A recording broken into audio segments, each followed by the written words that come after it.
সমর্থন রাখা যাবে না।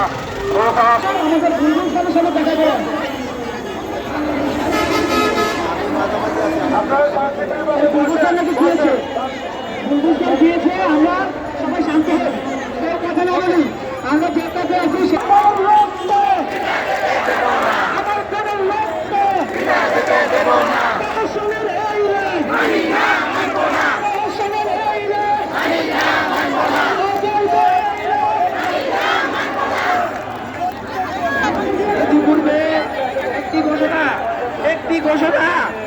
ইতিপূর্বে আমাদের একটি 5 সদস্য কমিটি গঠন করা হয়েছে।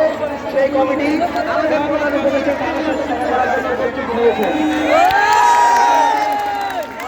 তালিকা জমা দিয়ে দিয়েছি। আমাদের কমিটি প্রধান আমাদের কাছে ওখান থেকে কোনো নির্দেশনা না আসা পর্যন্ত আমরা এখানে কেউ যাব না। আমাদের দাবি মানতে হবে। আমরা রাজপথ ছাড়বো না।